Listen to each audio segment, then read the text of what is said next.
This is the rear foot elevated split squat with an ipsilateral load.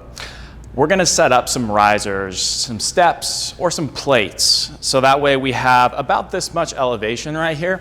This is about 8 to 12 inches right there. I wouldn't go much more than that, because if you do, you're usually going to create more hip extension demands that most people can't meet. So this is better than a bench. And that's the first step. The second step is to get in the bottom of the split squat, because that's almost always a better way to start, so we can ensure we're in a really good bottom position.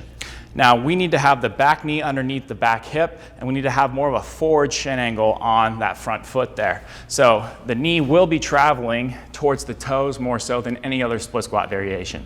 Now, what we should feel on the front foot are some specific foot contacts. We need to feel the inner heel and the first metatarsal head, which is the ball of the foot underneath the big toe, but that doesn't mean we roll to inside that.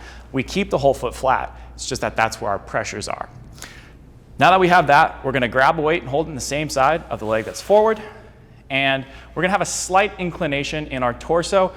We're not gonna be perfectly up, just a little bit right there, and we're just gonna hold that weight to the side and then go straight up and straight down like we're in an elevator. And it should be pretty easy for you to do that. If it's not easy for you to just go straight up and straight down, you probably need to adjust how far your feet are away from each other.